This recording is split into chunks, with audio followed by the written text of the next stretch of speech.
क्या आपको बार-बार पेशाब होता है? या आपके बदन में दर्द रहता है? या आपको बार-बार प्यास लगती है? या आपके पैरों में जो है कोई घाव या कट लग गया है, वह सही टाइम पे और सही नहीं हो पा रहा है और आँखों से धुंधलापन दिखाई देता है और साथ ही साथ पैर की जो एड़ियाँ होती हैं उसमें जलन होता है। तो यह जो किन कारणों से होती है, कौन-सी बीमारी होती है और क्या इलाज होते हैं इसके घरेलू, इनके बारे में हम बताएँगे। तो बेसिकली ये जो बीमारी होती है इसे गाँव में शुगर के नाम से और डॉक्टर के लैंग्वेज में इसे हाइपरग्लाइसेमिया के नाम से जानते हैं। यह सब सिम्पटम्स जो है एक हाई शुगर या हाइपोग्लाइसीमिया या जिनके अंदर शुगर का लेवल बढ़ा हुआ होता है, उनके अंदर ये सब लक्षण देखे जाते हैं। अब हम थोड़ा बात कर लेते हैं शुगर के या हाइपरग्लाइसीमिया के बारे में। बेसिकली जब ग्लूकोज की मात्रा ब्लड के अंदर एक नॉर्मल अवस्था से ज़्यादा हो जाती है तो उस कंडीशन को हाइपरग्लाइसेमिया या शुगर का मरीज के नाम से जाना जाता है। और इसका जो नापने का तरीका होता है या जानने का तरीका होता है कि ब्लड का जो लेवल होता है या कितने बार नापा जाता है या कैसे चेक होता है, तो ये बेसिकली ग्लूकोमीटर से चेक होता है। इसे बेसिकली घर में भी नापा जा सकता है खुद से। तो इसे दो तरह से नापा जाता है बेसिकली, जैसे कि एक जो है खाली पेट और एक खाना खाने के 2 घंटे बाद। जो खाली पेट नापा जाता है और उसका जो मेजरमेंट देखा जाता है वह 90 से 110 mg पर डेसीलीटर होना चाहिए। इस मशीन में इतना ऐसे बताएगा। और खाना खाने के बाद जो हमारा डाटा दिखाएगा वह 180 mg पर डेसीलीटर से ज़्यादा नहीं दिखाना चाहिए खाना खाने के 2 घंटे बाद। अगर इससे ज़्यादा है तो वह पर्सन या वह महिला या आदमी शुगर का मरीज की कैटेगरी में माना जाएगा। और ये जो बीमारी होती है यह 2 तरह से होती है।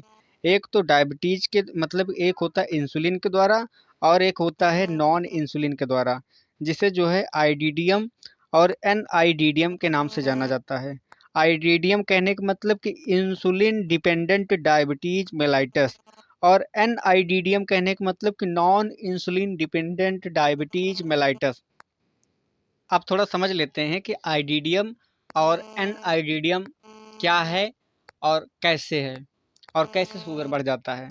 तो बेसिकली जो हमारी पेनक्रियाज होती हैं, हर आदमी के अंदर यह पेनक्रियाज पाई जाती हैं और इसमें से 2 प्रकार के जो है सेल निकलते हैं, एक अल्फ़ा सेल और एक बीटा सेल।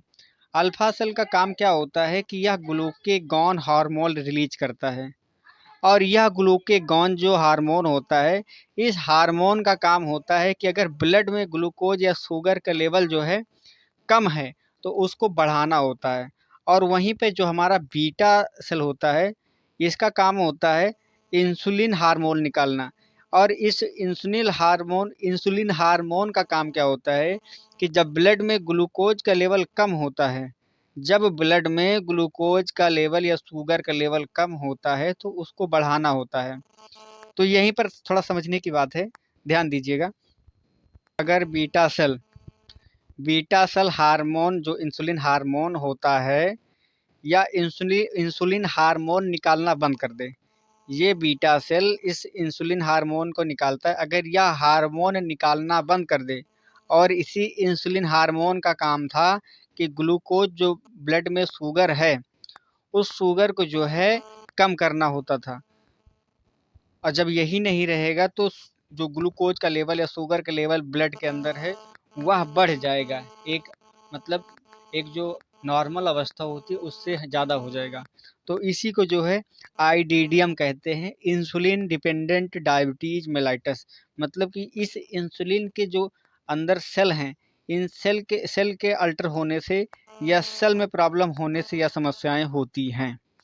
और जो हमारा नॉन इंसुलिन डिपेंडेंट होता है वह कुछ फैक्टर्स ऐसे होते हैं, वो बॉडी में कुछ ऐसे मतलब हार्मोन्स होते हैं इंसुलिन के बावजूद उनके द्वारा जो है मतलब कि जो अपना इंसुलिन शुगर होता है या हाइपरग्लाइसीमिया होता है उनके द्वारा होता है, उसे जो है एनआईडीडीएम की कैटेगरी में रखा जाता है।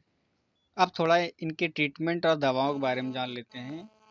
तो जो शुगर की दवाएं होती हैं बेसिकली ये दवा खुद से नहीं ली जाती, क्योंकि यह दवा डॉक्टर के पर्चे के अनुसार ही दी जाती है। डॉक्टर जो है पूरा वजन देखता है, उम्र देखता है और कितना उसका शुगर बढ़ा हुआ है, उसके हिसाब से जो है डॉक्टर जो है दवा का डोज और दवा डिसाइड करता है, जिसे खुद से ना लें। तो जो इसमें दवा दी जाती है, जो स्टार्टिंग पॉइंट की दवा होती है सबसे फर्स्ट मोस्टली, वह मेटफॉर्मिन होती है, जिसका ब्रांड नेम होता है मेटफॉर्म 500 mg। इसे दिन में एक बार ली जाती है और इस मेडिसिन का इस्तेमाल बेसिकली जो शुरुआती स्टेज होता है शुगर का, या प्रेगनेंसी के दौरान जो शुगर बढ़ जाता है, उस कंडीशन में इस दवा को जो है दिया जाता है दिन में एक बार। और जो हमारी दूसरी दवा है ग्लिबेंक्लामाइड 5 mg, इस दवा का इस्तेमाल तब किया जाता है कि जब इमरजेंसी में शुगर बहुत ज़्यादा बढ़ा हुआ है, उस इमरजेंसी कंडीशन में इस दवा को दिया जाता है दिन में एक बार या दो बार। और यह जो है 5 mg की क्वांटिटी में मार्केट में मिल जाती है।